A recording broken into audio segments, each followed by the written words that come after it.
There is a movement afoot politically now.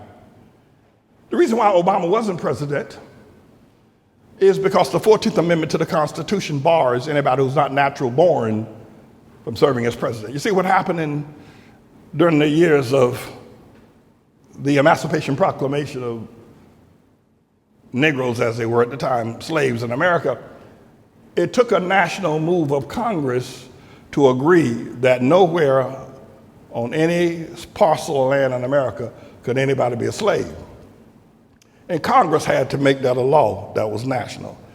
So the law that Congress put together for the constitutional power was called the 13th Amendment to the Constitution. The Constitution was amended to now say nobody can own slaves and nobody can be a slave, and it held. But that didn't solve the problem completely, because even the slaves that had been freed by the Civil War weren't citizens. They were slaves, they weren't citizens. Congress had to come back in 1866 and write a statute, write a law, and Congress agreed, more than 2/3 members of Congress, the House of Representatives and the Senate, agreed that anybody who was naturally born in America, if you were born in America, you were a citizen of America. Thus we have the phrase natural born. Obama was born in Kenya. His young mother, a white woman, Stanley Ann Dunham, was having sexual intercourse with Frank Marshall Davis, who was Madeline Dunham's, her mother, lover. So sometimes, you get a man in the house, you got a young daughter, well, he'll get two. He'll get the daughter and you. And many times the mothers let that go on. They don't want to give up the man, so they let him have the daughter.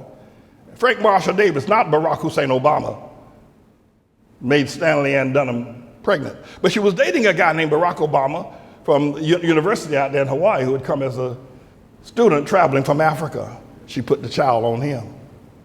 Women, I'm not against y'all, but sometimes women do that. And to authenticate it, when she was ready to deliver, she flew to Kenya to give birth so he could be born in Africa, to solidify the fact that Barack Hussein Obama Sr. was the father. And so he was born in Kenya. His Kenyan grandmother, the mother of Barack Obama Sr., said in an interview several occasions that, Obama was born in Kenya. She was there. She was a midwife. But the Democrat Party and black people, and liberals, leftists, and a bunch of other people, freaks, thought they could make Obama president and say he was born in Honolulu. And they pushed that lie. I refuted it up and down every medium I could have refuted, because he wasn't born. He wasn't natural born, so therefore he did not qualify to be a citizen. There's an interesting thing that the professor at Howard University, which is a sort of a, if you will, black college, has been for many years pushing the idea that former slaves or descendants of slaves should be able to receive reparations, that America should pay every person that's a descendant of slaves in America should get a lump sum of money. It's called reparations.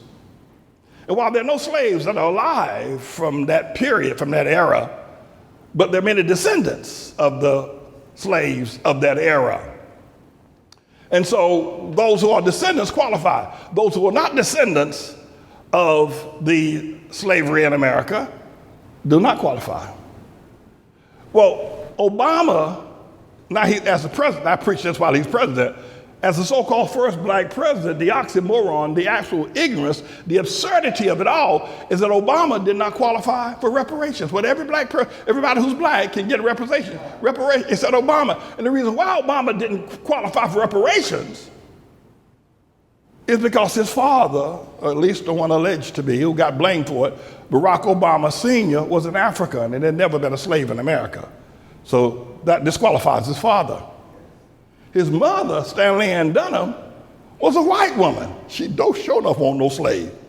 So Obama's alleged parents, neither one of them, Obama as the first black president, I thought this is the most absurd thing I've ever heard. The first black president of America doesn't even qualify for reparations. What every black person qualifies for. He wasn't black. He wasn't the first black president. They shooed me. Don't listen to him. He ain't for the black man. We got a black president. Ooh, ooh, ooh, ooh, ooh, ooh, ooh, ooh. It's been 33 years. And I'm not going to quit preaching. You can run from this truth, but you can't hide. So my preaching got so strong at one point. 2 months after he became president, they took him over to, Switzerland? And gave him the Nobel Prize for Peace. What the hell did he do to earn it? You notice he never talks about it. As you know, I did intense study of his early childhood. He spent the first 9 years of his life in Jakarta, in Indonesia. His mother, Stanley Ann Dunham, married Lolo Soetoro, who was an engineer in Jakarta, Indonesia. And they moved to Indonesia. He went to an Islamic school for the first 9 years of his life. And later on, they moved to Honolulu, back home. Obama owns an $8 billion house in Martha's Vineyard off the coast of Massachusetts. He owns another $8 million house in Honolulu on the beach. His father, well, his stepfather, Lolo Soetoro, who loved his mother, left him over $50 million in an estate. Obama's a very rich man. And so he buys all these houses. He's got all this money. But the thing of it is that my reason for raising that is that how can you spend the first 9 years of your life in an Islamic country where Farsi is the main language and you not learn it? You don't speak it. You don't, when you go to school, they treat you to English. Obama knows Farsi absolutely 100%, but you've never heard him utter a word. Not even, Osama, no, what is it? Salam, Salaikum, Oslam. You never heard him say any of that because he also disparages the Islamic religion and culture. But he knows it. And so the CIA sent him to Afghanistan to work with the Mujahideen during the Afghanistan war with Russia, where he was an interpreter of America's weapons, how to use certain weapons, how to have diplomatic, if you will, confabs with America. And he worked as a CIA. They promised him the presidency. They gave it to him. Let him skip by Columbia University, put him in Harvard University, made him the editor of the Harvard Law Review. And any lawyer knows what a great assignment that is. Yet he never wrote one opinion. And they made him president for his service to America to defeat Russia.